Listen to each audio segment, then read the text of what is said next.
Gilang, malam ini aku akan ceritakan pengalaman yang membuatku percaya bahwa makhluk halus itu ada. Awalnya memang aku tidak percaya mendengar cerita orang tentang hantu atau apapun itu. Aku berpikir itu mungkin hanya hayalan, imajinasi, halusinasi. Karena menurutku hal itu tidak masuk akal. Sampai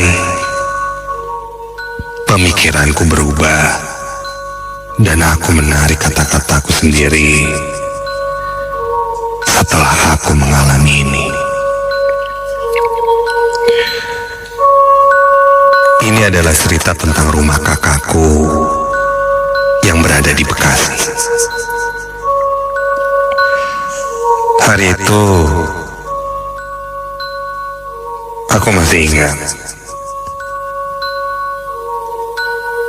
Saat itu libur panjang.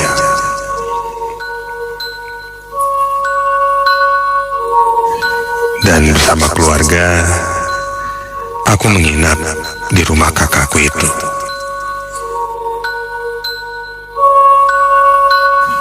Kakak sudah berkeluarga. Yang ku tahu, di rumah kakak ada PS, komputer. Jadi aku bisa main game sepuasnya di sana.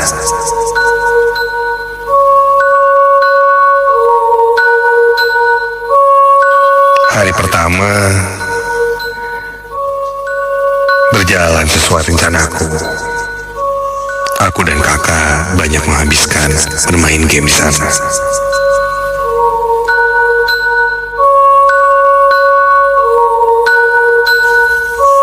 Namun besok-besoknya kakak harus pergi bersama istrinya karena mereka juga punya rencana liburan ke puncak.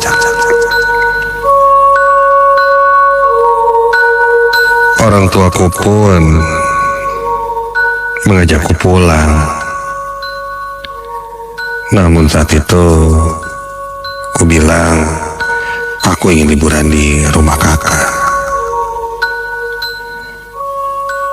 Aku sudah besar, jadi tidak masalah jika ditinggal sendirian. Lagi pula di rumah ini banyak hal-hal seru, pikirku. Dan akhirnya ayah ibu pulang, kakak berlibur ke puncak.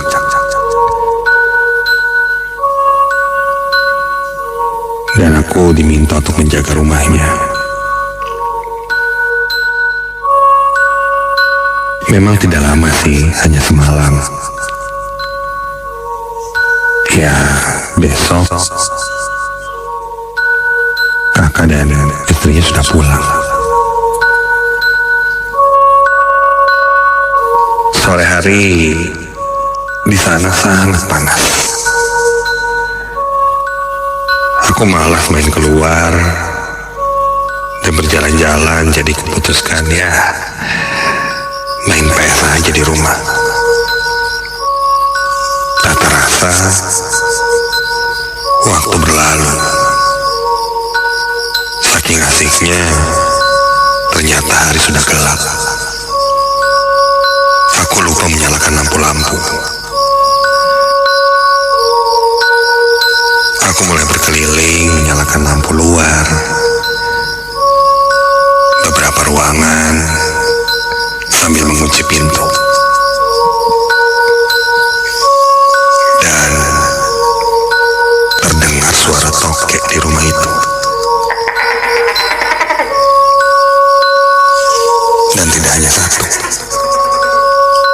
ada beberapa.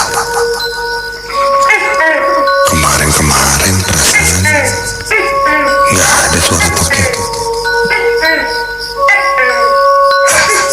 Mungkin karena asik ngobrol kali sama kakak, jadi tidak terlalu fokus. Sekarang karena cuma sendirian dan agak sepi,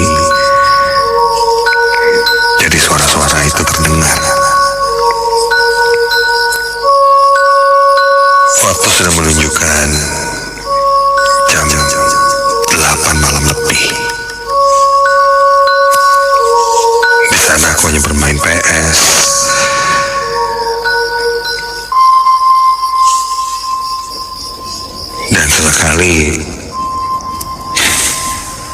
melihat handphone. Itu saja yang kulakukan, bermalas-malasan, santai. Ya, namanya juga liburan.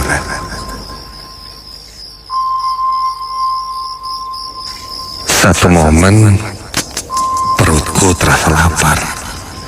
Aku beranjak ke dapur untuk mencari makanan. Di saat suasana sepi, kembali kudengar suara tokek. Entah ada di mana hewan itu. Lama-lama ganggu juga nih.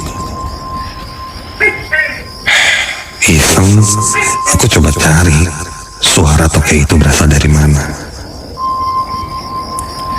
Di dinding tidak ada. Di langit-langit rumah pun tidak kutemukan. Bahkan aku sampai cari keluar ke dinding luar rumah, gak ada tuh tokeknya. Tapi suaranya kok keras banget ya.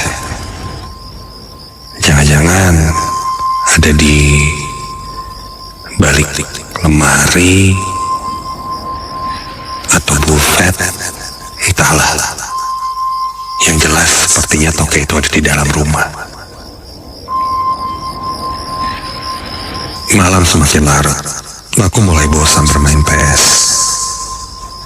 Mataku juga sudah lelah. Aku beranjak ke tempat tidur, merebahkan diriku di sana sambil melihat-lihat handphone, membuka sosial media, dan tiba-tiba astaga, ada yang mengetuk kaca jendela kamar. Aku coba beranjak dari tempat tidur, memeriksa ke arah jendela,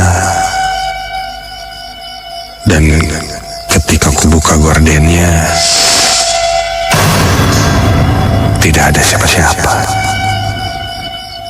Dan baru mau kututup gordennya, ada seseorang yang berlari. Kulihat sangat cepat, dan sekilas kulihat rambutnya panjang, seperti seorang perempuan. Kontan aku langsung membuka kaca jendela. Woi! Orang itu berlari di dalam halaman rumah. Aku sedikit mengeluarkan badanku dari jendela untuk melihat ke kiri dan kanan. Siapa itu? Lalu terdengar ada suara tertawa perempuan. Aku langsung menutup jendela dan berlari keluar kamar menuju ke halaman belakang. Perasaan tadi gerbang udah dikunci semuanya, kok ada orang masuk ya? Cewek lagi, orang gak waras gitu. Aku lalu berjalan ke halaman belakang untuk memeriksanya.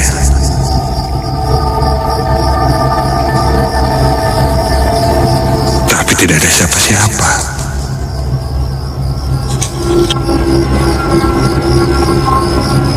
Aku cek pintu gerbang, digembok,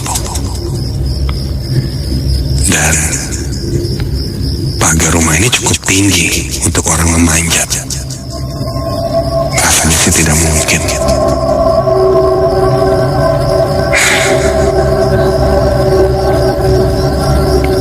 Setelah memastikan tidak ada siapa-siapa, aku kembali masuk ke dalam rumah, menutup pintu dan menguncinya. Baru beberapa langkah di dalam rumah menuju kamar, tiba-tiba terdengar ada yang menangis. Perempuan. Dan suaranya terdengar dari arah kamar tempat tidurku. Suaranya sangat jelas dari dalam kamar.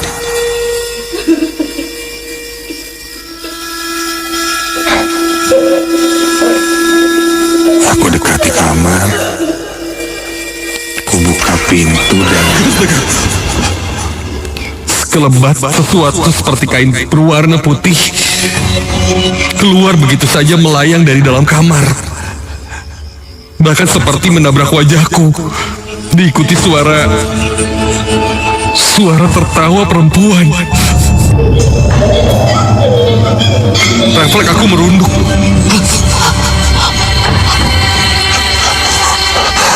Aku tengok ke belakang dan ke sekitarku.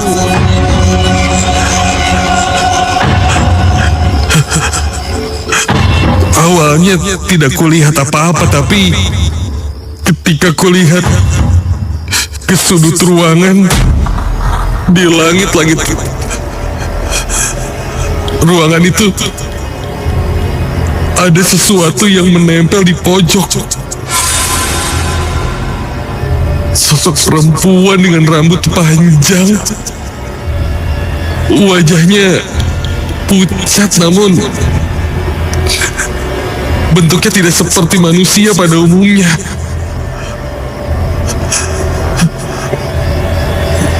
Bentuk wajahnya aneh. Matanya hitam, menyeringai dan terlihat seperti taring-taring kecil di giginya.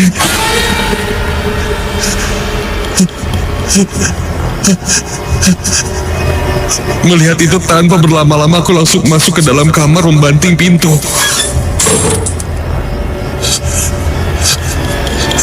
Mungkin itu yang dikatakan orang-orang sosok kuntilanak. Selama aku dengar suara tangisan perempuan itu dari balik pintu kamarku. Ditambah suara seperti mencakar-cakar pintu kayu.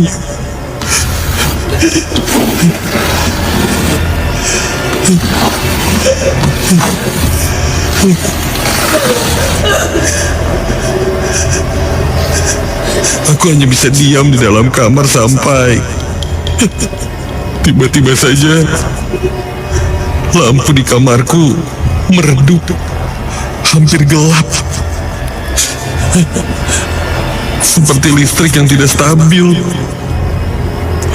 Dan begitu ku sadar, astaga, sosok itu sudah berdiri tepat di depan tempat tidurku.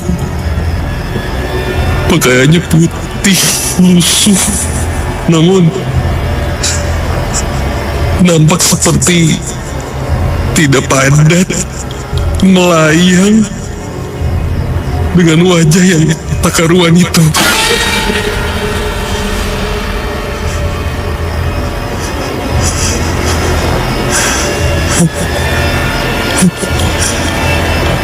Dia hanya menatapku,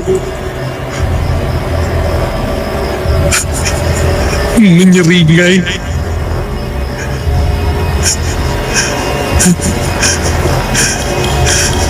terdiam kaku. Melihat itu aku langsung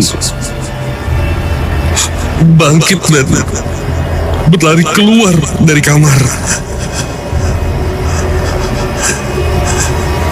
Aku langsung menuju ke pintu depan dan keluar dari rumah.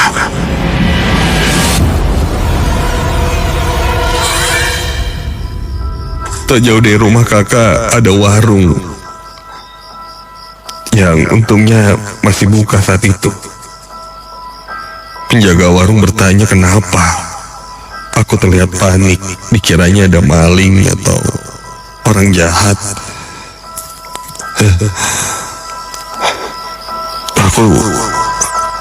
Aku hanya bilang ada kuntilanak di rumah.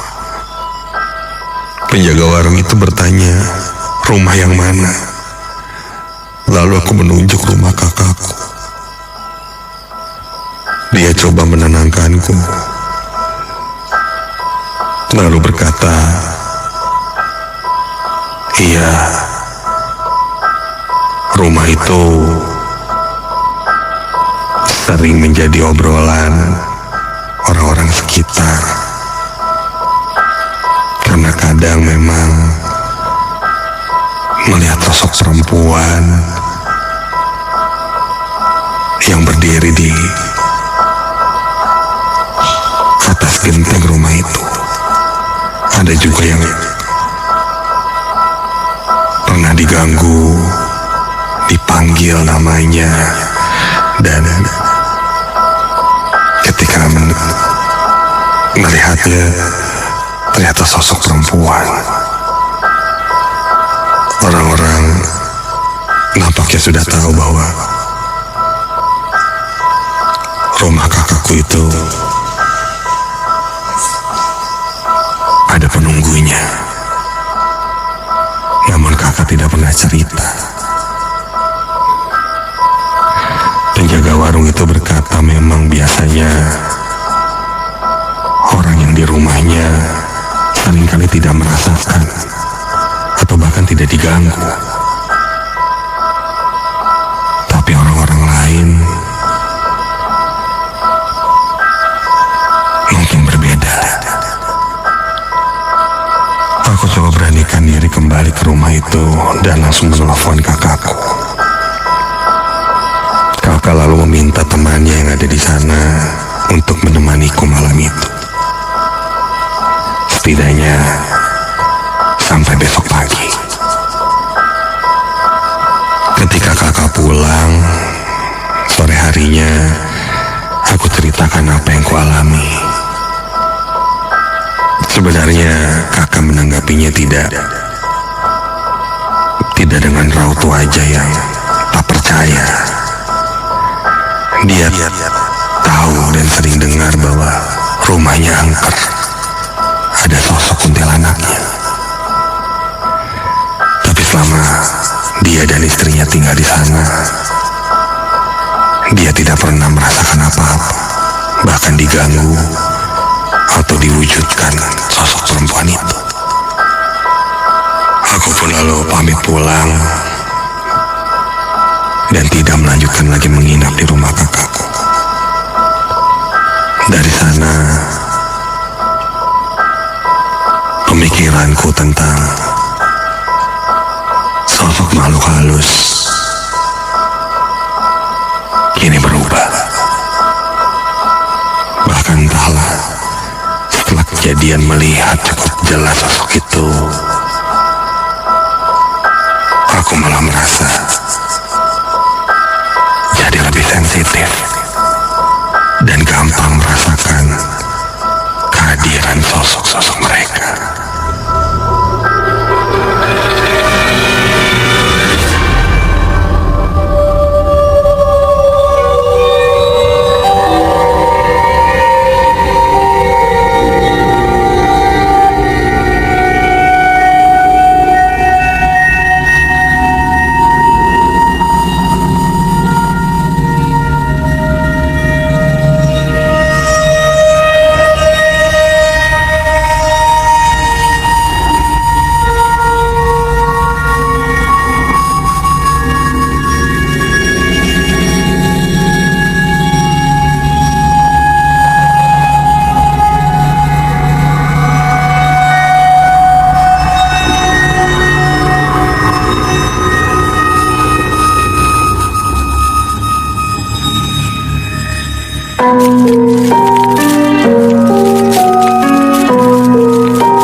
Namaku Sheryl. Aku anak rantau dari Sukabumi. Dan hari itu aku bersama teman-temanku akan mencoba untuk hiking. Bisa dibilang aku sudah lama tidak naik gunung. Jadi momen ini aku anggap sebagai momen refreshing dan melepas rinduku dengan hiking. Rencananya aku bersama temanku sekitar 3-5 orang yang akan berangkat. Tujuan kita menginap di hutan sambil hunting foto juga. Oh iya, aku sangat senang sekali dengan fotografi. Biasanya aku memotret pemandangan untuk koleksiku. Banyak yang bilang foto-foto yang aku ambil bagus hasilnya. Apalagi untuk penikmat foto alam.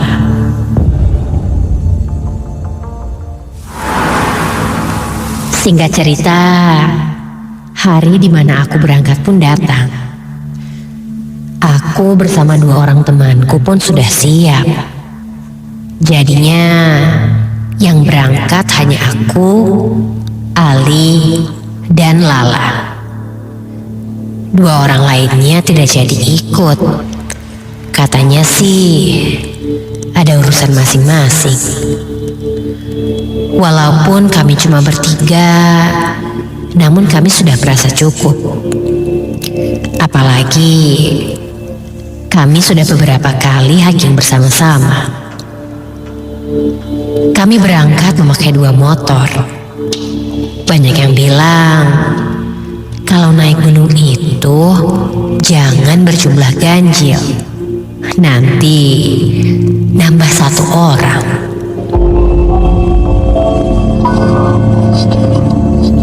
Tapi pada dasarnya aku orang yang tidak percaya dengan hal-hal gaib seperti itu. Kecuali gunung atau daerah yang aku datangi itu memang punya sejarah atau punya pantangannya sendiri. Untuk yang hobi traveling seperti aku, selalu menghargai kedaerahan atau aturan-aturan di daerah itu sendiri. Cuman masalah mistis dan sebagainya, aku sih kurang percaya.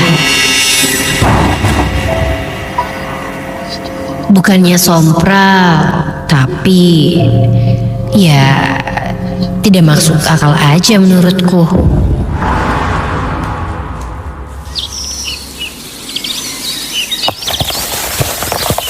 Tepat jam 8 pagi, kami berangkat dari rumah Lala di daerah Dago. Gak ada yang ketinggalan kan guys? Udah dicek semuanya.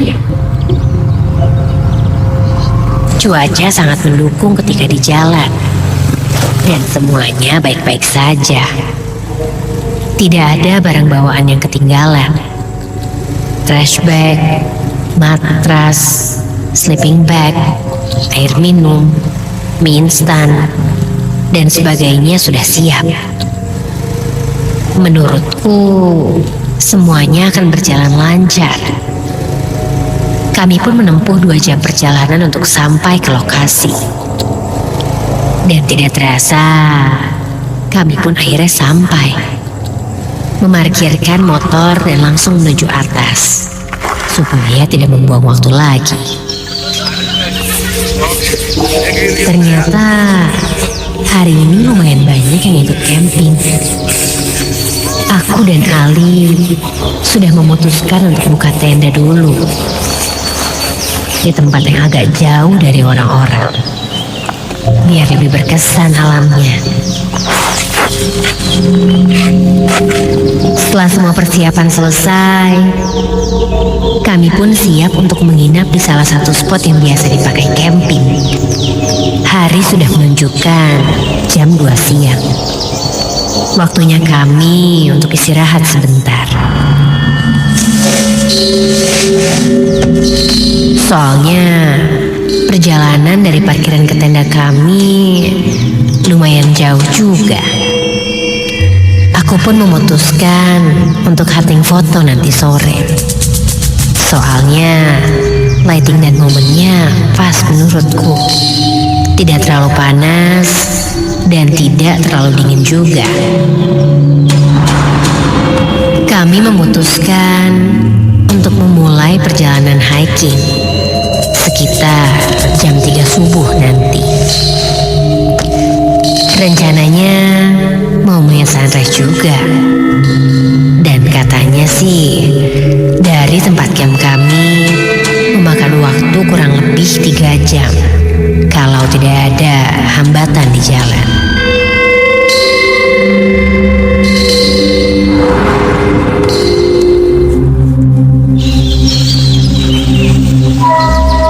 Aku mulai mencari foto-foto alam yang bagus dan juga indah. Aku berjalan sendiri, mulai ke tebing dan ke arah yang banyak pepohonannya. Berhubung aku memang suka dengan alam, aku tidak membatasi diriku. Tidak terasa sudah mau maghrib. Aku pun kembali ke tenda. Kami menyiapkan lentera yang kami bawa dan berencana untuk memasak. Aku dan Ali mencari kayu bakar di malam harinya. Ketika aku mencari kayu bakar, feelingku sudah tidak enak. Soalnya aku mencari kayu bakar di tempat yang lumayan jauh. Dengan membawa senter, aku pun mencoba mencari kayu yang paling bagus. Namun, tidak kutemukan. Masa sih? Di tempat kayak gini nggak ada kayu yang bagus apa? Apa kayunya udah dibawain hantu kali ya? Ucapku kesal saat itu. Aku pun terus mencari.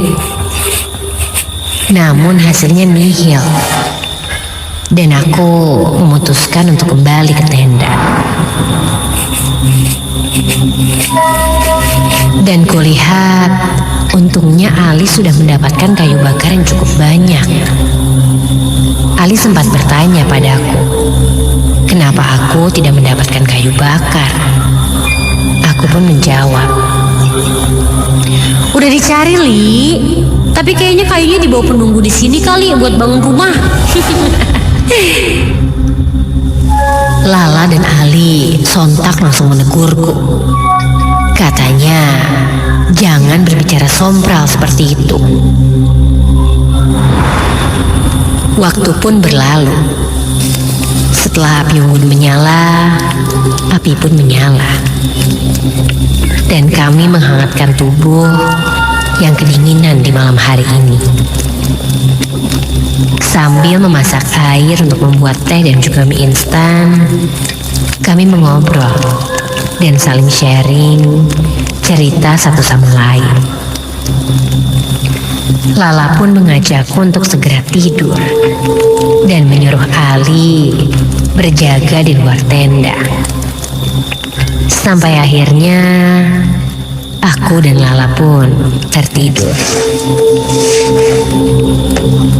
Sampai entah jam berapa, aku terbangun karena ingin buang air kecil. Aku pun keluar tenda dan melihat Ali sudah tidak ada di luar. Sepertinya dia sudah masuk ke tendanya untuk beristirahat. Padahal tadinya aku ingin meminta tolong Ali untuk mengantarku ke toilet. Tapi ya sudahlah, aku pun memutuskan untuk ke toilet sendiri.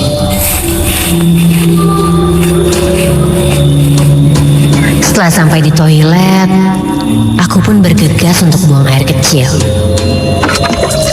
Posisi toilet tepat ada di belakang tenda sekitar 500 meter. Kondisi di toilet memang minim penerangan. Jadi, aku tidak bisa terlalu melihat dengan jelas karena gelap.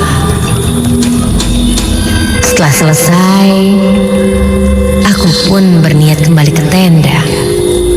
Namun ketika baru saja aku melangkahkan kaki beberapa meter, aku mendengar suara seperti geraman seseorang.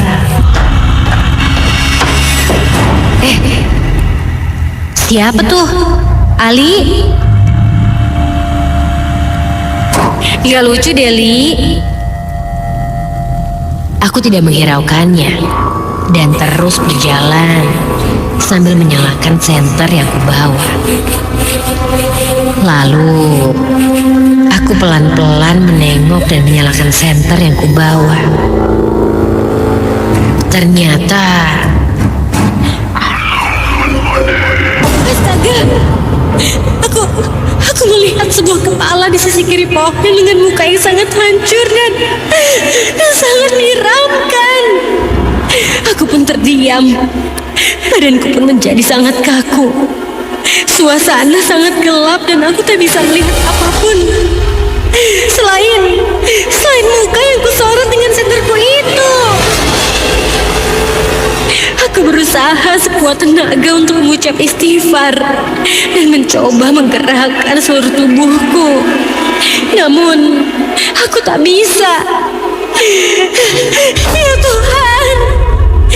Di dalam hati, aku mencoba untuk terus berdoa. Belum selesai di situ, tiba-tiba aku merasakan sesuatu menyentuh tangan yang sangat dingin dan menyentuh leherku di bagian kanan dengan tiba-tiba. Dan kurasakan badanku semakin berat dan semakin berat.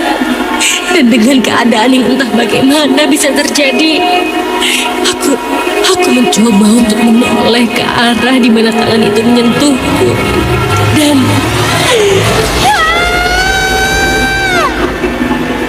aku menjerit, namun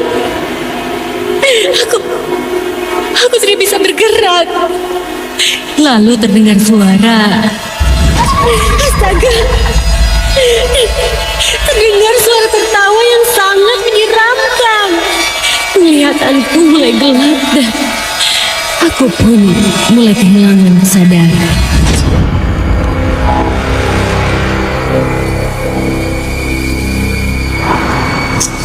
Saat aku terbangun, di sekelilingku sudah ada Lala dan juga Ali.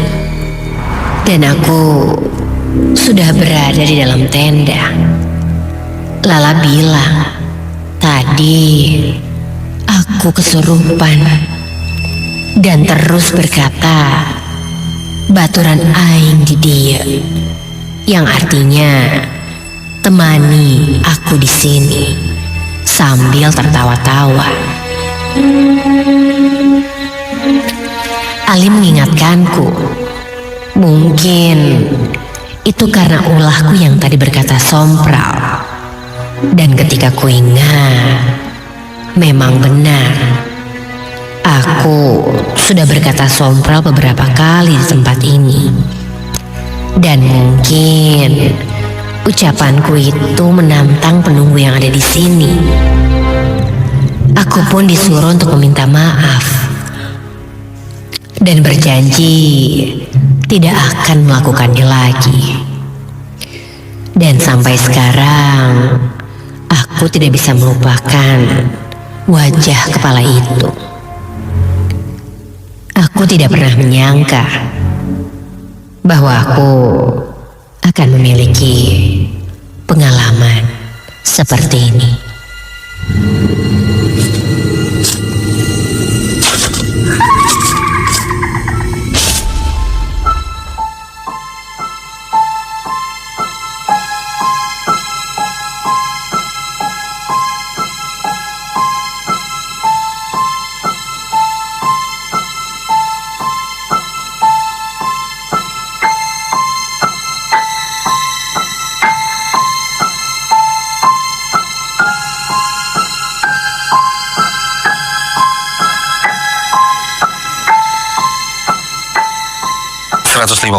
FM Ardan Radio 35 Still Alive, masih barengan di masa di JNE Nightmare Site Insa Muda.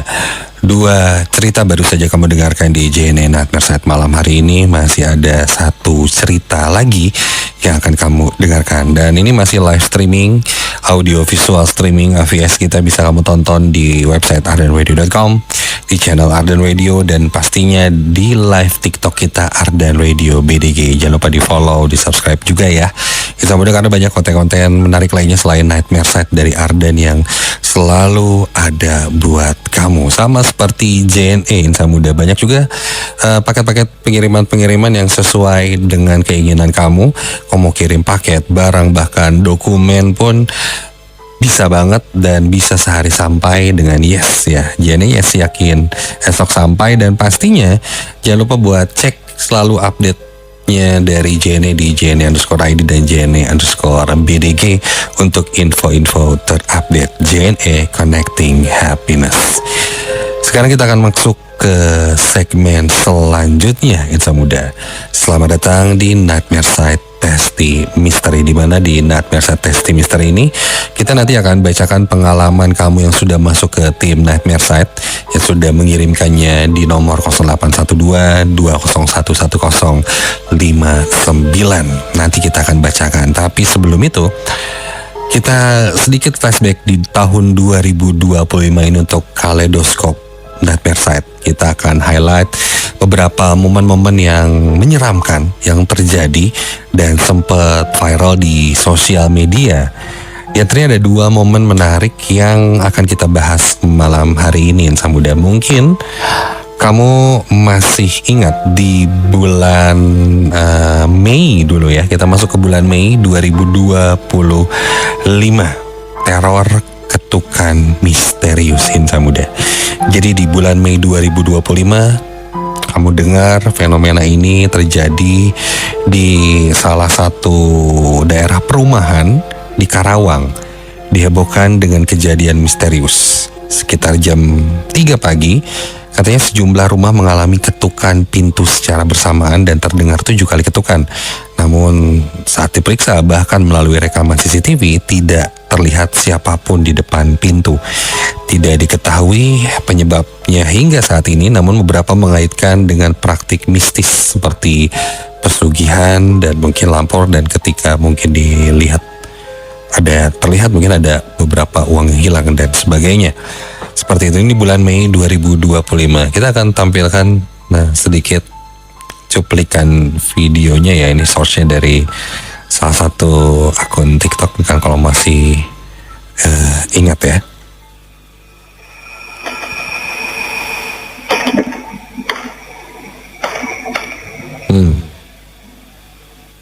Nah itu ya, lumayan sedikit terdengar suara ketukannya. Dek, dek, dek, dek.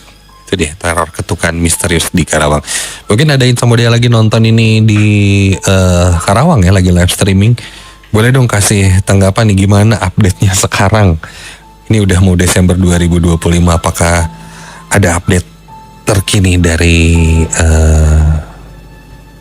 cerita viral ketukan ini?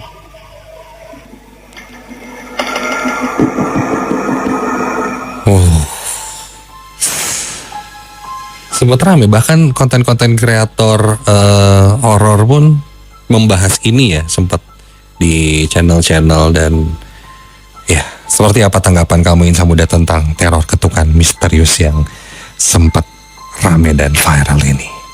Selanjutnya kita masuk ke bulan November. Ini masih baru-baru ini ya, di tahun 2025 November, ada kabar di salah satu pabrik daerah Cianjur, sekitar 30 karyawan pabrik boneka di sana panik dan berhamburan meninggalkan gedung karena puluhan rekannya histeris mengalami kesurupan massal.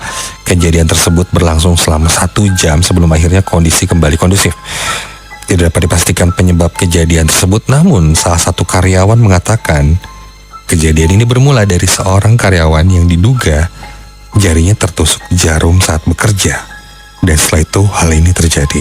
Di momen tersebut, karyawan lain yang ikut panik dan mulai histeris pun mungkin menjadi imbasnya ya, hingga akhirnya terjadi kesurupan massal. Insan Muda, ini kita akan coba tampilkan videonya ya, kalau misalnya Insan Muda bisa lihat ini ya. Tuh ada yang sampai bergerak kayang gitu ya, terus dia berlarian berhamburan keluar.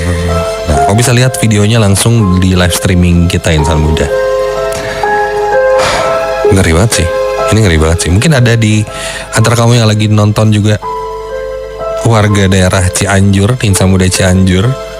Boleh kasih info-info terkini ini, apakah sudah ada cerita lanjutannya kah dari kesurupan masal ini?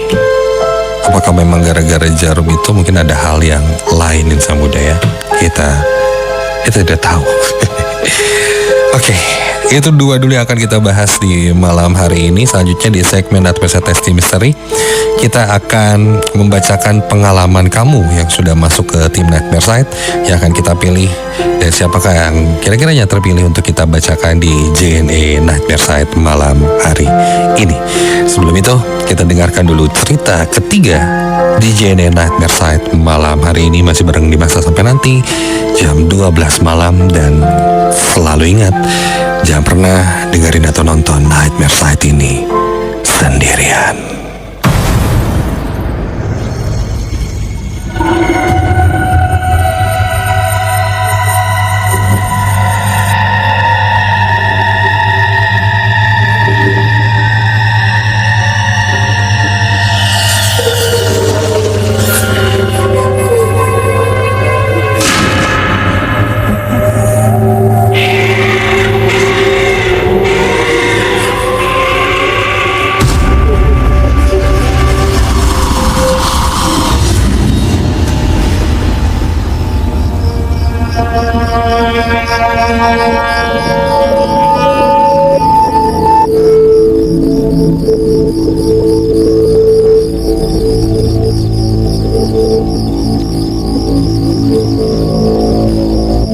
Kejadian ini kualami beberapa tahun yang lalu. Ketika itu kantor sudah libur tahun baru. Gedung kantor benar-benar kosong. Aku bekerja di sana sebagai keamanan atau satpam.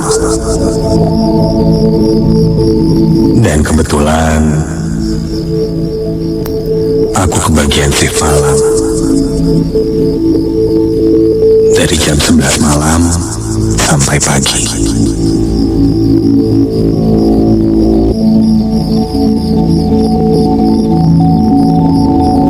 Keadaan gedung berbeda dengan hari-hari biasa yang ramai dan penuh dengan suara-suara. Hari itu sepi.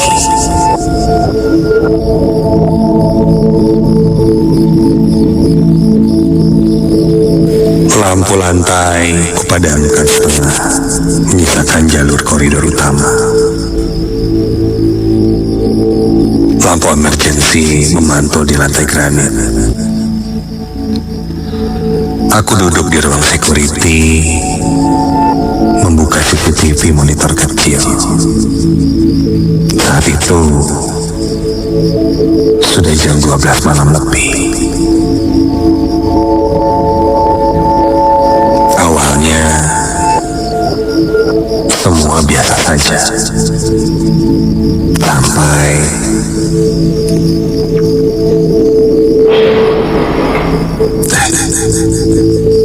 aku mendengar ada suara kursi yang diseret.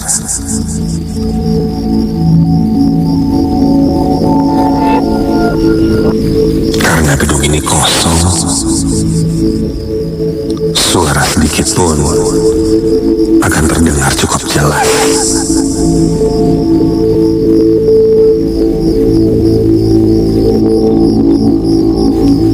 Aku keluar dari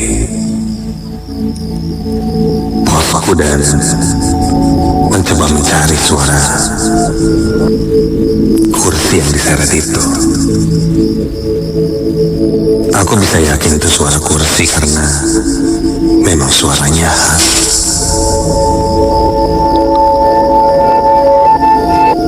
Aku coba berkeliling, tapi tidak menemukan apa-apa. Mungkin karena gedung tua kali ya. Jadi sering bunyi aneh-aneh. Aku kembali ke pos. Aku membuat kopi saset dan menyeruputnya.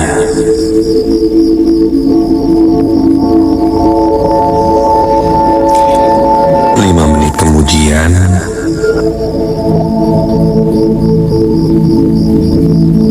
kau dengar lagi suara aneh. Kalau tadi cukup jauh, kali ini lebih dekat. Seperti langkah kaki yang berat, namun terdengar juga suara seperti sesuatu diseret di lantai.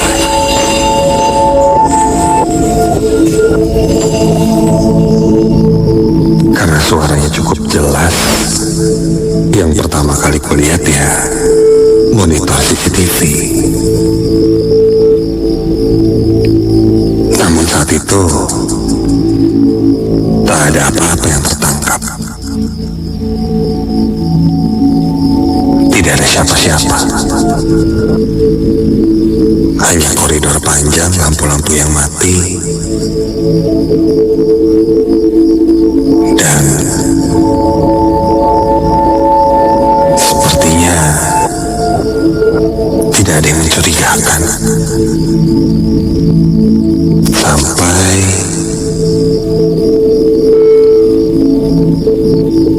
kini tercium sesuatu yang menyengat. Baunya lewat di hidungku.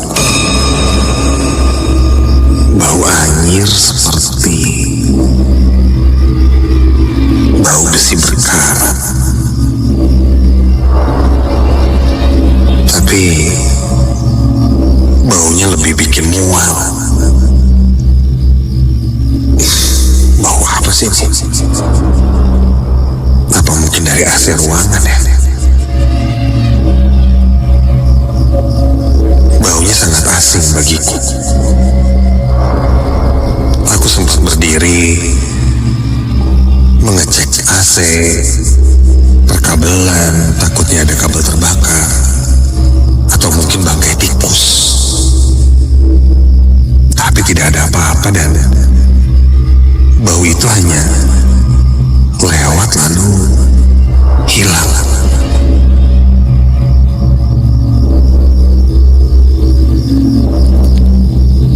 Saat aku duduk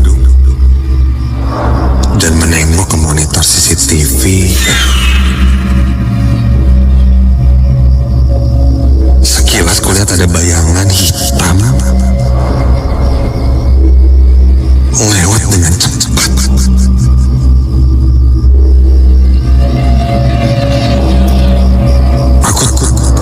Aku coba mengulang rekaman.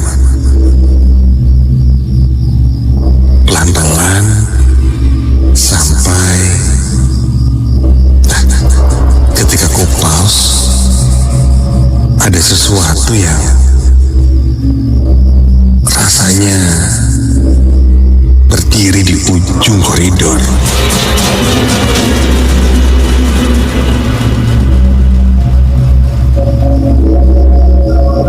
Awalnya kupikir bayangan tiang koridor, tapi ketika ku play sangat lambat, bayangan itu mulai bergeser. Cukup cepat dan hilang menembus tembok.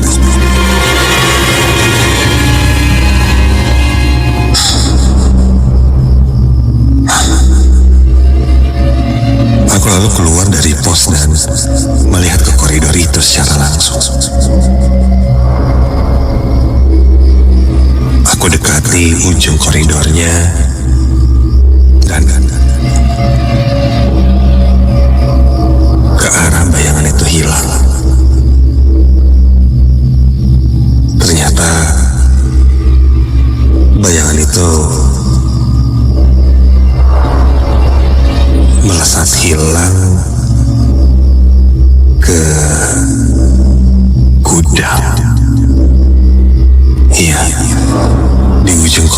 ini adalah gudang tempat kursi tidak terpakai dan juga barang-barang lainnya.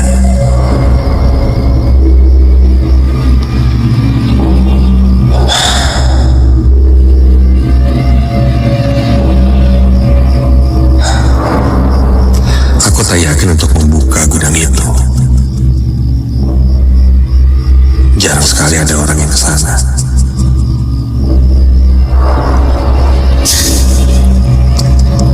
Aku putuskan untuk kembali ke pos. Dan baru saja berbalik badan,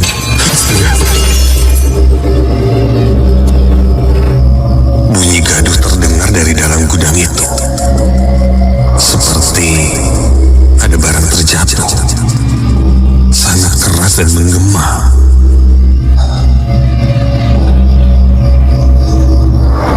Oi! Siapa di situ? Aku berteriak ke arah pintu gudang sambil memegang tongkat keamanan.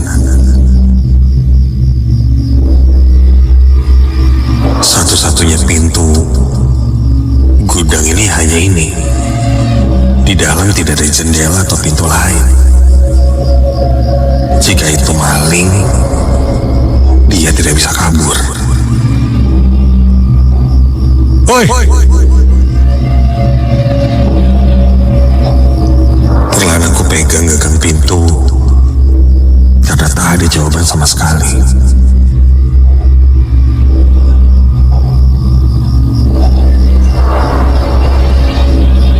Lalu ku buka pintu perlahan dan lalu ku buka dengan cepat. Lalu ku senteris isi ruangan dan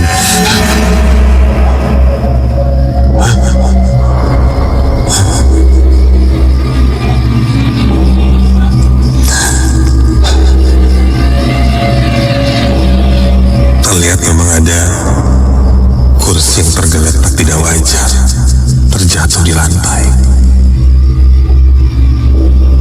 Ruangan itu gelap. Aku sentari sudut demi sudut, mencari kemungkinan ada orang yang bersembunyi.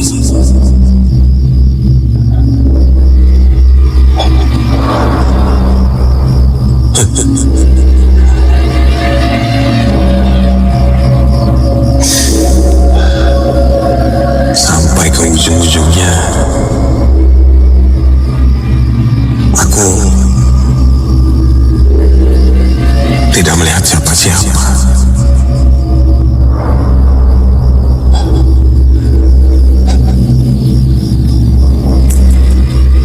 Aku perlahan mundur keluar dari ruangan itu dan menutup pintu gudang.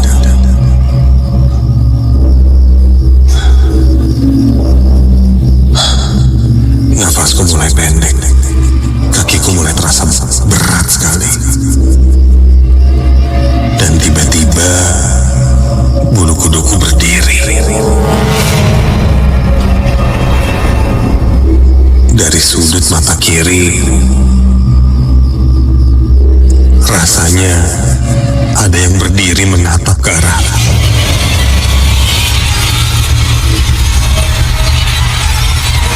Awalnya terasa seperti bayangan berbentuk manusia. Lalu perlahan mewujud cukup jelas. Aku pun menengok ke arah kiri koridor menuju posku itu dan siapa itu? Berdiri seorang laki-laki.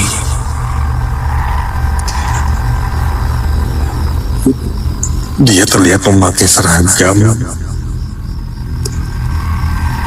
kantor, tapi bukan seragam kantor pegawai di sini. Kemeja putih kusam terlihat bercak hitam di dada seperti bekas noda yang mengering. Lehernya tidak lurus, sedikit miring, terlihat seperti patah. Wajahnya pucat kebiruan, matanya cekung. Lelaki itu hanya berdiri kaku.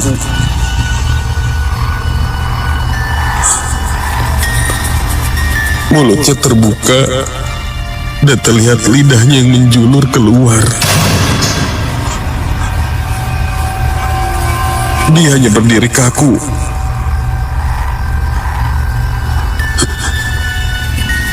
Seakan-akan menatap ke arahku.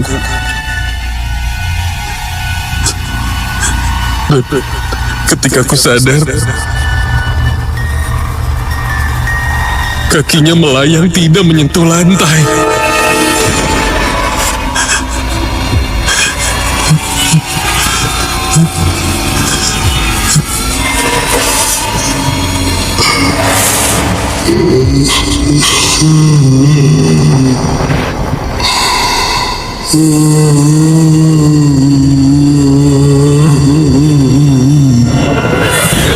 Terdengar suara tangisan lelaki itu yang menggema di koridor ini.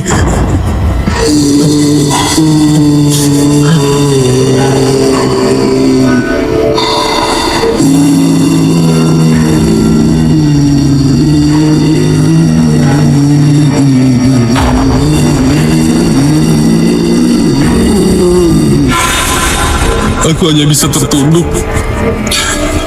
memejamkan mataku dan berdoa dalam hati.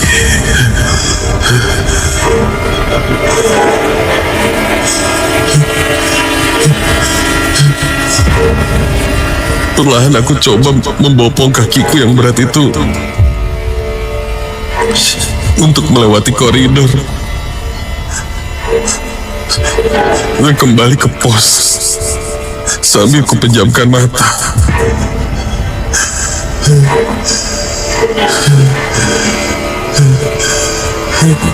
Suaranya masih terdengar menggema, menangis kesakitan.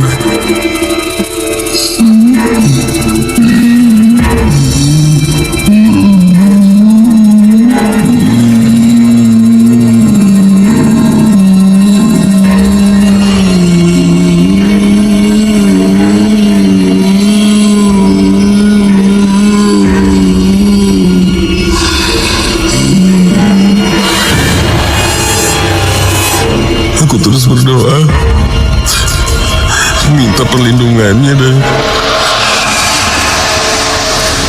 dan suaranya mulai hilang. Dan ketika aku buka mata, sosoknya sudah tak ada. Buru-buru aku lari kembali masuk ke dalam pos.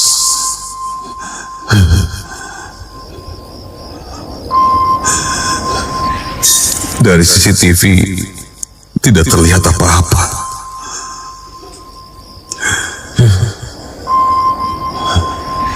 Hingga esok paginya, aku tetap terjaga.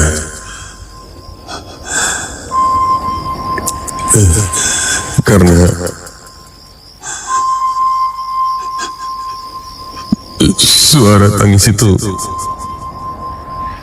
terus terdengar dari luar pintu posku.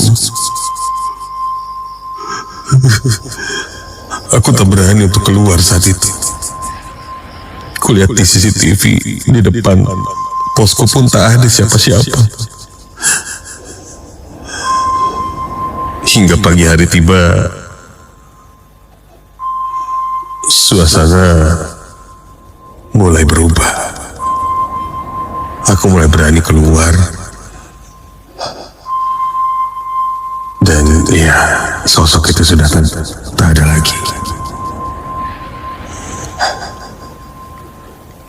Aku bersiap untuk pulang. Temanku yang akan berjaga di shift selanjutnya sudah datang. Dia melihatku dengan keadaan pucat dan sepertinya kurang istirahat. Dia menyangkaku sakit. Tanpa menjawab apa-apa, aku buru-buru langsung pulang. Aku sempat mendengar bahwa gedung tempat kerjaku ini memang sudah sangat tua. Ya, bisa dibilang mungkin sejak tahun 70 atau 80-an. Dulunya dibangun di tanah kosong dan sudah berkali-kali berganti kantor. Entah mungkin ada satu cerita dari kantor-kantor sebelumnya yang membuat sosok lelaki itu berkentayangan di kantormu.